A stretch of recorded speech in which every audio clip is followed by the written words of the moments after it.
महाभारत के अंदर एक उल्लेख आता है, जब पांडव लोग राजसू यज्ञ कर रहे थे तो यज्ञ की समाप्ति हो रही थी, तो एक नेवला निकल के आया और वो नेवला बड़ा विचित्र था, बड़ा यूनिक था, बड़ा एक्स्ट्रॉर्डिनरी था। उसका आधा शरीर नेवले का, आधा शरीर सोने का। तो वो जब आता है सबके सामने, सब बड़े अचंभित होकर देखते हैं कि ये बिल्कुल सोने जैसा लगने वाला आधा सोना आधा जीव, ये क्या है? तो नेवला मनुष्य की वाणी में बोलता है, मैं आपके इस यज्ञ में आया हूं और यज्ञ में घूम रहा हूं। यज्ञ की जो धूली है, यज्ञ की जो भस्मी है, उसमें भी मैं लेटा, पर जो यज्ञ उस गरीब ब्राह्मण का था उसके बराबर ये नहीं है। तो पांडव कहते हैं वो क्या था गरीब ब्राह्मण का यज्ञ? तो वो नेवला कहता है कि एक दरिद्र ब्राह्मण था, बड़ी मुश्किल से उसने खेतों में जाकर के जहां पर अन्न गिरा हुआ था उसको बटोरा, बड़ी मुश्किल से बटोरा। बटोरने के बाद घर लाया, पत्नी से कहा भाई इसका आटा पीसो। आटा पीसने के बाद उसकी रोटी बनाई।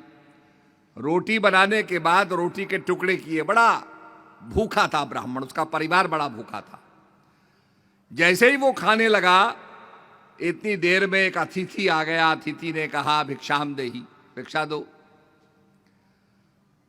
तो वो गरीब ब्राह्मण जो है अपना हिस्से का जो रोटी थी वो उठा के दे देता है कि महाराज आप इसका भोग लगाओ, आप इस प्रसाद को पाओ।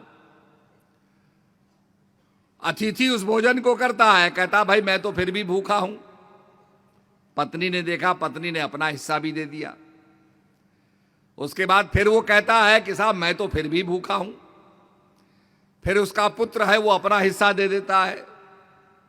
फिर भी अतिथि कहता है मैं तो अभी तृप्त नहीं हुआ हूं, अभी भी भूख मेरे अंदर है। उसके बाद उसके पुत्र की पत्नी भी अपना हिस्सा दे देती है और वो पूरी रोटी खाने के बाद वो तृप्त होकर के आशीर्वाद देता है।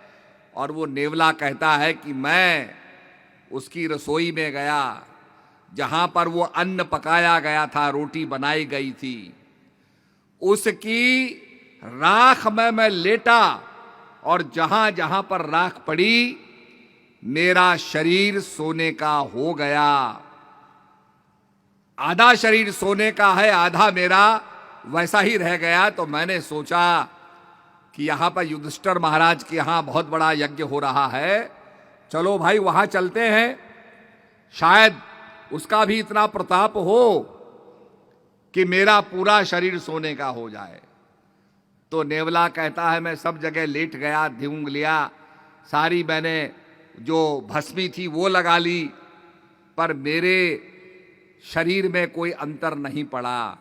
तो आपका इतना बड़ा यज्ञ ये उस दरिद्र ब्राह्मण के दान यज्ञ से बड़ा नहीं है। तो जहां पर सेवा की जाती है, निष्ठा से सेवा की जाती है, सभी लोग मिलकर के एक सद्भावना सम्मेलन को, सद्भावना यज्ञ को सफल करना चाहते हैं, तो ये अपने आप में बहुत बड़ा यज्ञ होता है। इसको कहते हैं ज्ञान यज्ञ।